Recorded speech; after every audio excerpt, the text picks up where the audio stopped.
Hello and welcome to our debut episode. I'm Hugh McCarran. I'm Ben Maloney. And I'm Faye Lenner. Now come take a seat with us on the Mockery Cushion as we explore a plethora of strange and unexplained incidents from across the globe.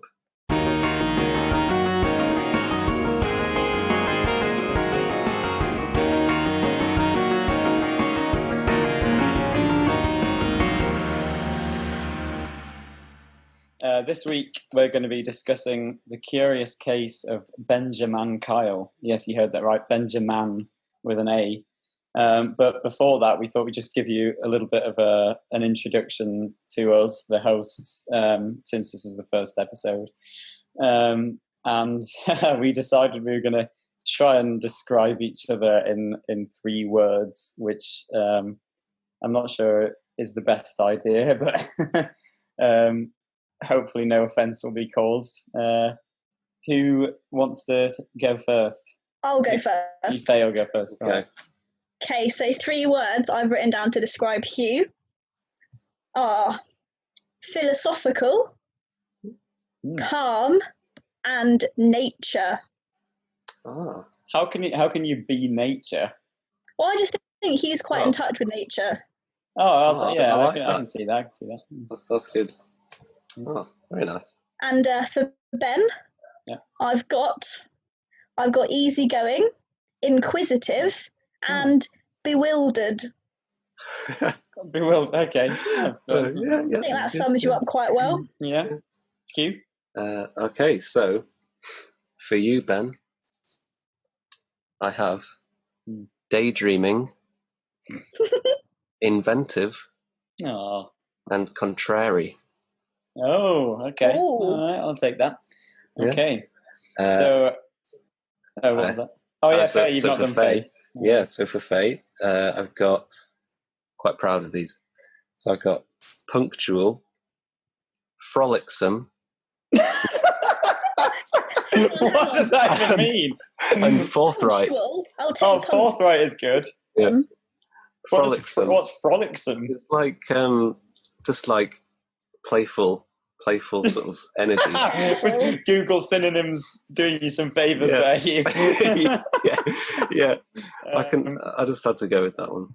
Okay, cool. All right. So Wait. I've got what? What was Hugh's third one for me? Forthright.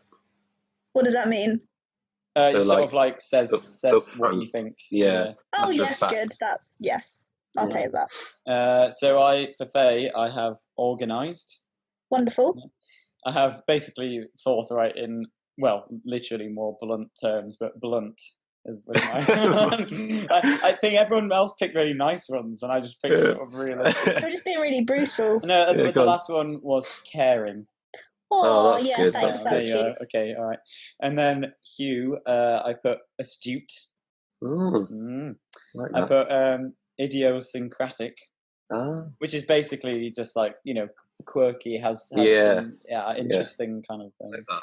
Yeah, and then wholesome. But I like that. Do you know what, Ben? Nice. Do you know that's funny because I nearly went for wholesome for you as well. Oh, thank you. Yeah. You have a very high opinion of me. If only everybody else did. Right, so shall we get on to the matter at hand? Yeah, shall we commence?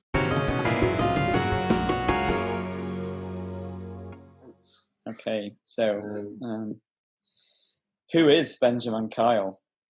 Well, he is an American man who was found unconscious, essentially, in the car park of a Burger King in Georgia in 2004. When I say unconscious, I mean he was lying naked behind a dumpster.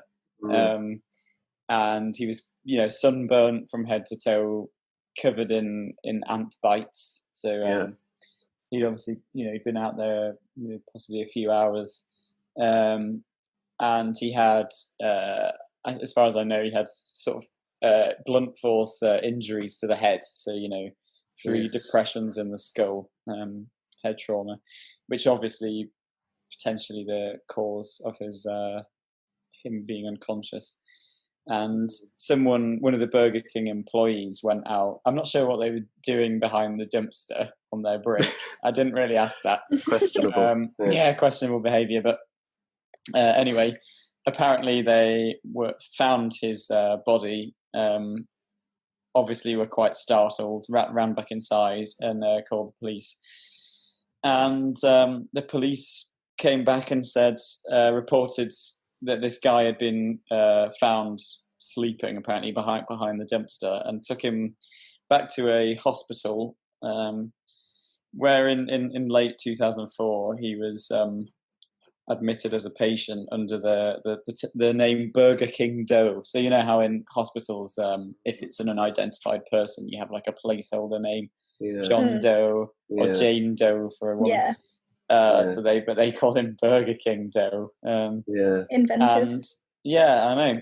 So apparently by the way, the crucial point of this is I forgot to point out he doesn't remember anything about his past identity at this point. He doesn't remember anything really about his life other than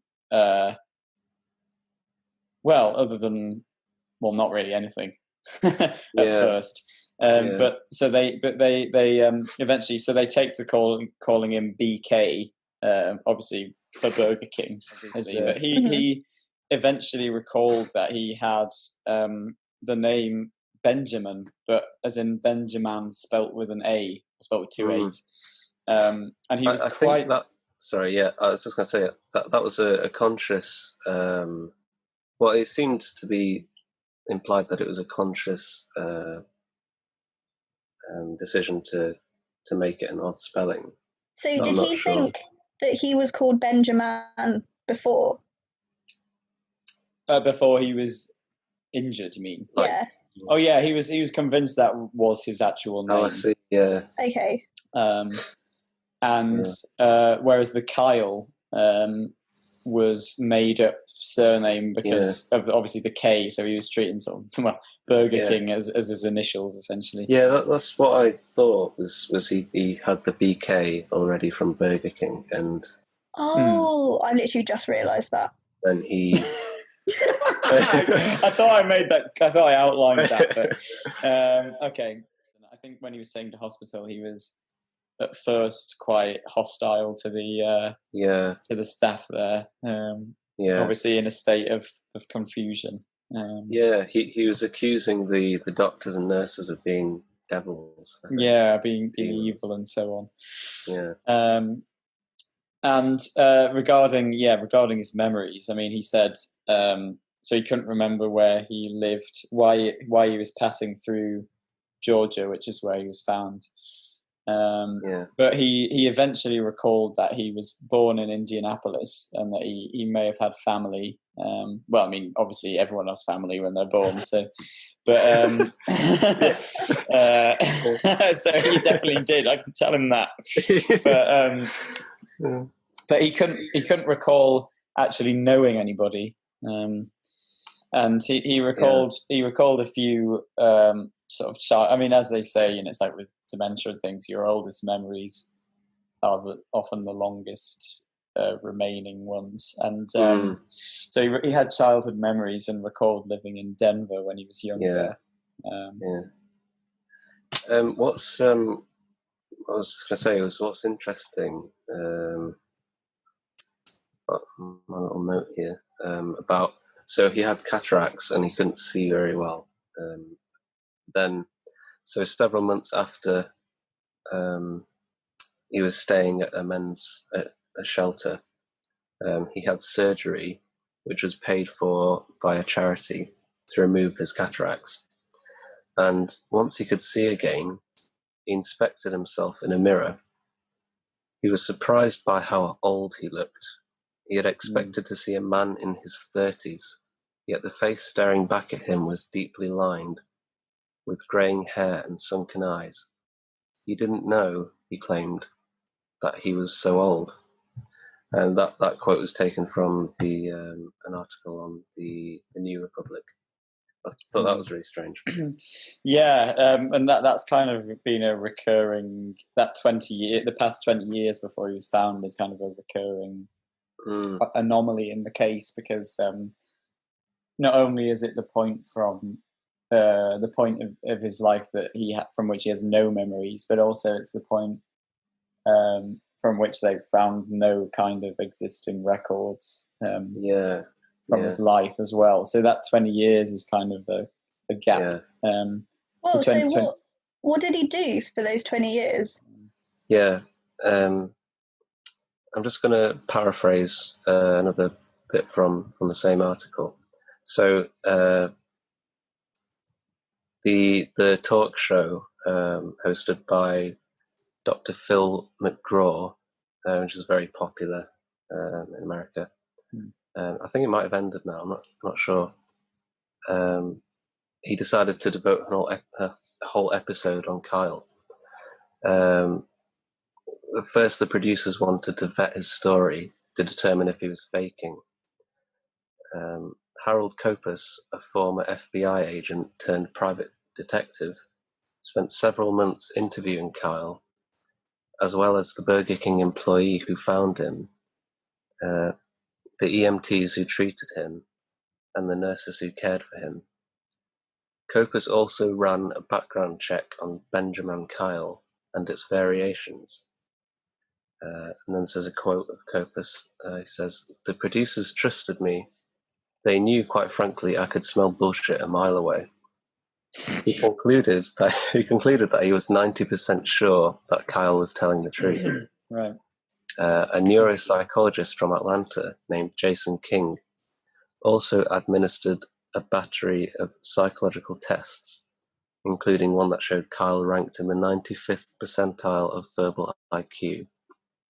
King concluded that Kyle was suffering from dissociative amnesia, a form of memory loss brought about by trauma-related stress. And then what I thought was interesting, so after the Dr. Phil episode, I think it was Catherine Slater, who was a nurse he became good friends with, they flew back to Georgia. She couldn't bring herself to ask him how he felt. She was keenly aware, though, that the dream of finding his identity had curdled into a new kind of nightmare. It is one thing to be missing. It is far worse to realize nobody is missing you. Aww. Gosh, that's well written, actually. Yeah. But go on. yeah, and this is kind of one of the weird things is that I think he is the only person ever to have been on the FBI's missing person list. Yeah. When we actually know of his whereabouts. I mean, we know where he is, but he's effectively a missing person. Yeah. And so this is one thing I just remembered actually, is his birthday. He remembered that his birthday, remembered the date of his birthday, but not because he remembered the day. I think it was because he recalled having the same birthday as Michael Jackson, but a certain number of years before, I think. I should look at when Michael Jackson. I think it was 10 years. I think it was 10 years. Yeah. And we've shall we play? Actually, we've got a we've got a clip of him on a different talk show. Jeff what was Probst. This? The Jeff? What was this called? Jeff Probst. Yeah. Different talk show, speaking a bit more about his own experience. I was trying to think of a way to describe what he looked like, but probably the way I said earlier. If you know Steve Carell from The Office, he looks a bit like Steve Carell from The Office, but like an older version. Yeah. So lumberjack version. Yeah, lumberjack Steve Carell. Yeah, that's him. So we'll just play this little clip and possibly comment on some of the things he says. Benjaman is here. Welcome to the show. Thank you. So, what do you remember of your life before? Bits and pieces. Like I'm convinced that I was born and raised in Indianapolis. I have some very vivid memories of living in Denver, Colorado. Okay, and then your name, Benjaman Kyle, where did that come from? Because you don't know that's your name, right? No, I'm convinced that Benjaman is my name. You talk to psychiatrists, they say, well, maybe my mind just made it up, but I'm convinced it is. We include which as it happens, actually, I just add that it turns out it wasn't his name. Yeah. So I'm not exactly sure Yeah. where. It'd be interesting to know where he got that from, because that's one of the things he was very sure about from the start. Yeah. That's so strange. Also, he does look genuinely concerned and quite lost on this show. Yeah, I've only seen that in a lot of public appearances. He looks quite bewildered. But from what I gather, what we know about his later life from when his identity was discovered, which is just less than 10 years after he was found. That from what we've gathered about his this sort of middle period of his life is that he did often live very much in isolation, and he cut off a lot of ties with his family. Moved around with sort of one or two friends, and often lost contact and so on. So he definitely seems to be a sort of isolated character. Should we carry on? Yeah. Mm-hmm. the odd spelling, ending in M-A-N instead of M-I-N. When I was in the hospital, the ward clerks would come in and they would demand to know the last name. We have to have a last name for our records. And they would literally yell and scream at me, practically demanding that I give them a last name. And they were calling me BK Doe because I was found behind a Burger King. So I just picked Kyle. That was the only name beginning with a K that I could think of. And I told them my name was Kyle, and they left me alone. All right. So this is the question that I'm guessing comes up a lot. Does anyone ever suggest you're making this up? Yes. All right. I want to hold that thought because I'm curious about that. We're going to take a break and we'll talk about the claims that maybe this is all a big lie. We'll be right back. Something we probably are going to touch on later. So, but if he was missing for 20 years, did his family and friends not look for him? And did they not suddenly react when he was found? I just don't understand how there was nothing, no one came forward. It doesn't seem to be clear that his family sort of knew he was missing, because he obviously, for 20, or was it? Did you say it was 27? I think it was 27. Yeah. Before this, he hadn't really had any contact with his family. It's almost like people expect when you first wake up from amnesia that you sort of emerge from like a phoenix from the flames, with a completely blank perspective, and then eventually something like in films, something triggers it and suddenly it all comes back. But I guess realistically it's kind of confused when you first wake up because you remember pieces, and it never really changes. It will always be that way. I mean, there will be things he'll never be able to recall, and as far as I know, he's still going by this identity of Benjaman Kyle. He hasn't kind of assumed his old identity because he has no identification with him at all, and no one can identify him. He can't. He's not eligible for government benefits or food stamps. Yes, because he has no legal identity. Or sort of any kind of legitimate employment. And homeless shelters don't take him in either. So he kind of, I think he spent a lot of time living with the nurse who he became quite good friends with. It says in the article, Kyle had suffered a kind of civil death.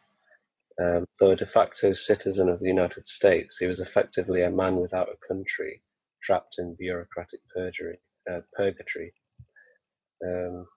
That's so sad. Yeah. But so he did get identified, didn't he? Yeah, eventually. So they had there was a long process of sort of DNA testing that didn't really lead anywhere in particular. But essentially, eventually, that they worked out that he had that Powell was a potential family name, Yeah. like an ancestral. Mm. I think they trace the ancestry back. Here you are. Here we are. People in the Western Carolinas, Transylvania, and so on. And they sort of tried to figure out if anyone in that area recognized him. But I think that the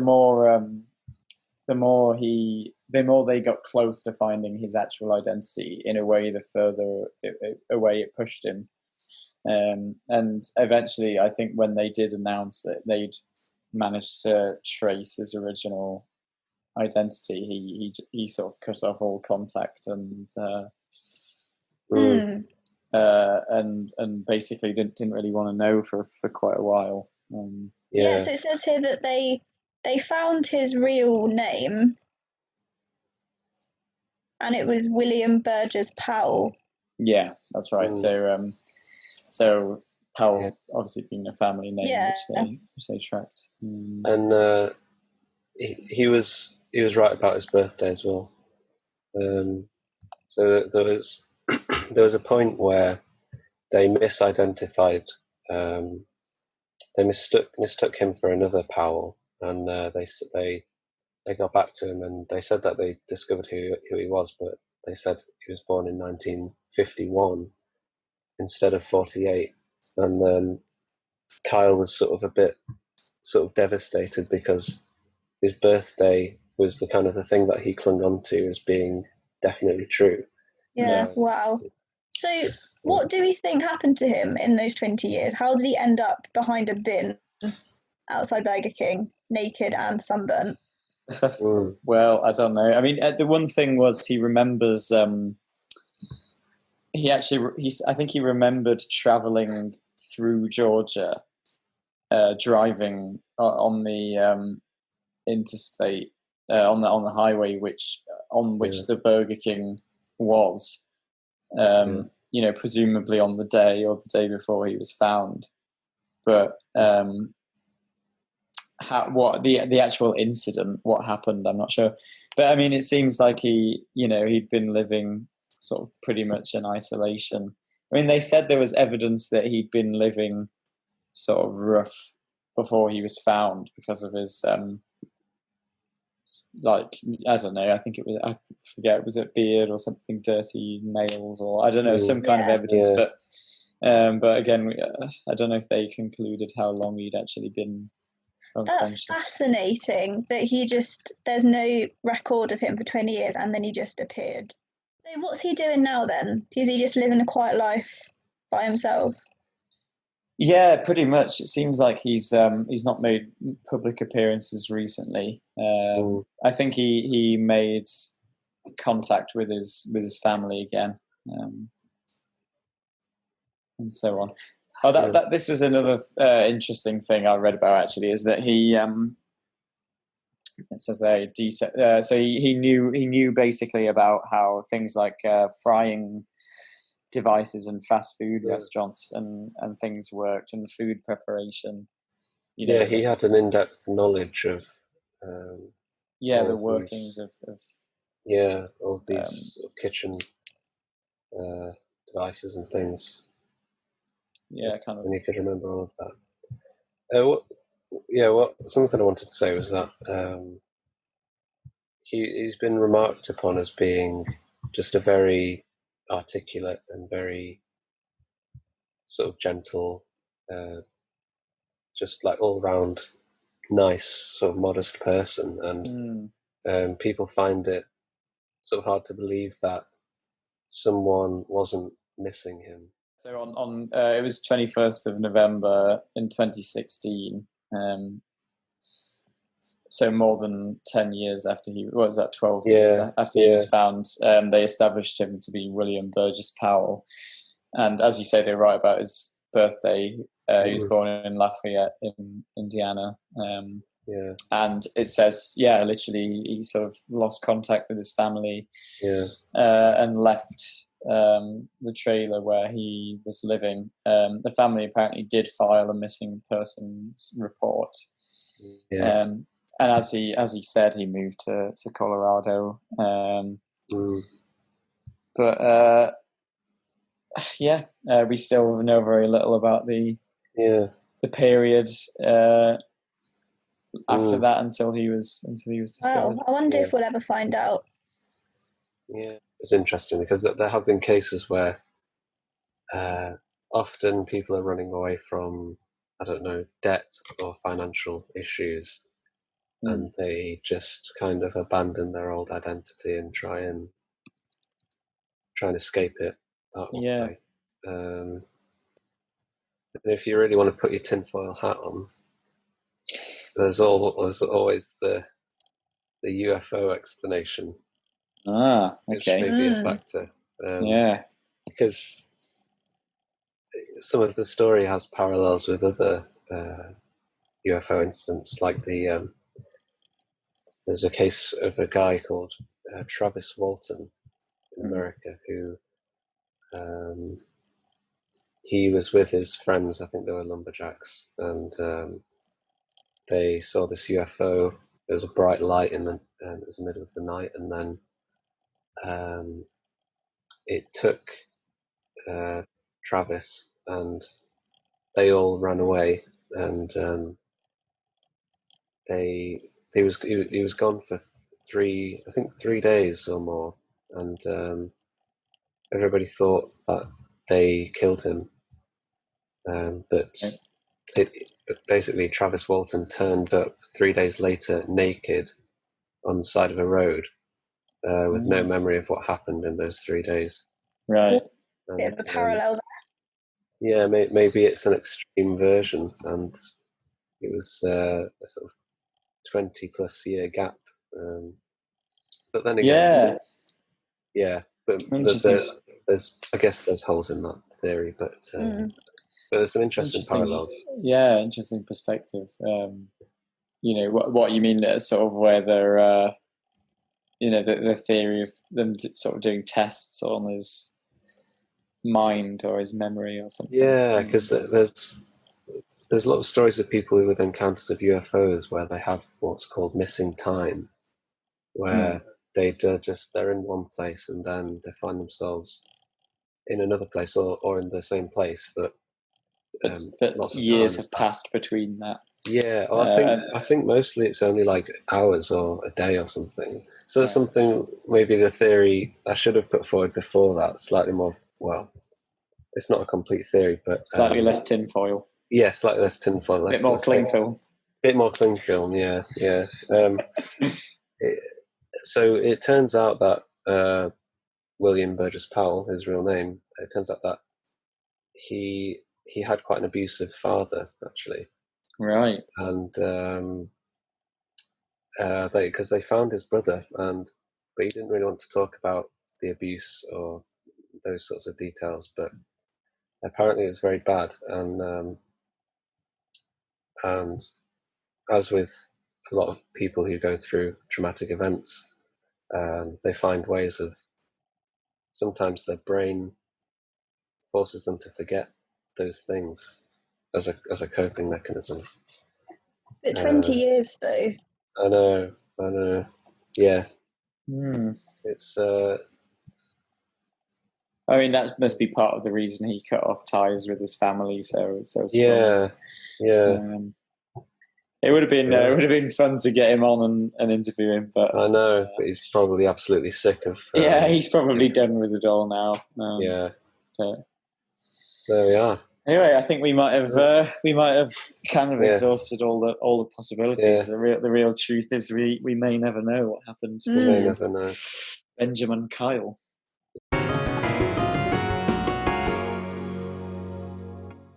Now we're just about to interview a subject who would prefer to remain anonymous about the curious case of Benjaman Kyle. So, what did you think? What was your perspective? Well, firstly, thank you for keeping me anonymous. I've been in witness protection for 20 years, so it's. But your name's not Benjaman Kyle. No, it's not. No. But I do empathise and sympathise with him because I've been through a very similar experience myself. So. Yeah, it's interesting case that he should suddenly wake up or become aware that he's had no past. For how many years was it?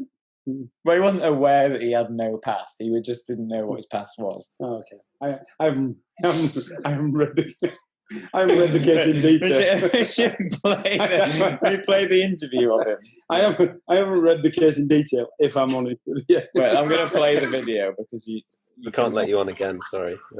This is going to be your last appearance. So Benjaman Kyle became your name. Yes. Now, has anybody, because you've been on some shows, there have been stories, we're going to talk about a film that was made about you.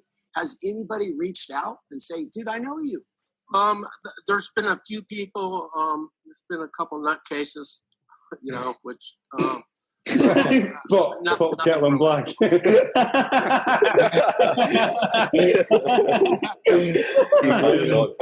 be interesting to see what he uses for the benchmark from nutcase.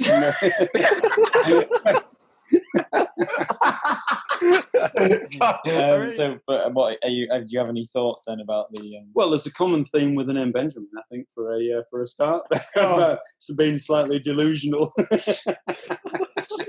yeah, and slightly disjointed. It sounds to me like he's on the run. It sounds to me like he's had somewhat of a dark past, right? And he's trying to remove himself from it in some way. So I think he's in denial. So for me, he's done something that he's just trying to erase the past, everything about the past. And so on. You think he's conscious of it? Do you think he's conscious of it?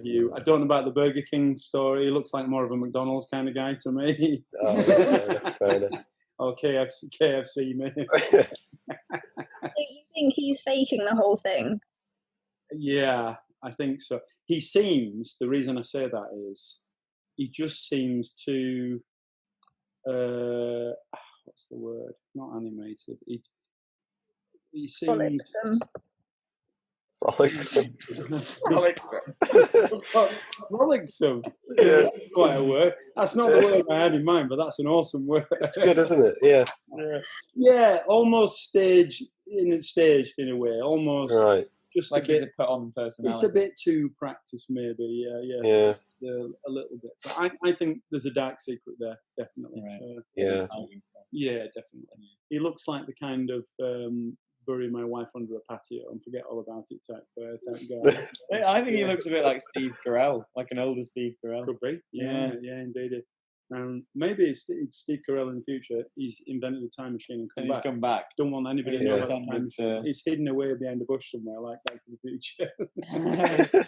It's a Burger King. He's transformed into a Burger King. That explains why there was no restaurant when he went back. It's all a ruse. Yeah. So for me, but I don't believe the story. I never do with people like that. We just all. You never believe amnesiacs. I can't remember. It's a fake condition. It doesn't exist. Wide claim to make. Yeah. It's quite bold, isn't it? I never trust them. The fact that I don't trust amnesiacs, they don't trust me. And you can't remember what you did this morning. Oh, I just revealed his identity. Oh, no. Well, you haven't. But... Just is, I can't remember my real identity. He just adopted me. If I'm your dad, then I have no recollection of who it was. That's a memory you want to forget. I don't think I wanted to be the truth. Yeah. So for me, no, it's false. He's put it on. Yeah. So, what did you think about the Benjaman Kyle? It's a con. Complete con. Right. So why would you say? I think he's been hidden away on purpose, and then he's paid somebody to whack him on the back of the head. There are people out there that do that. Knowing that he can make an absolute fortune in books and interviews. That's my opinion. Yeah, and charity raising, campaigns and stuff as well. Yeah. Interesting.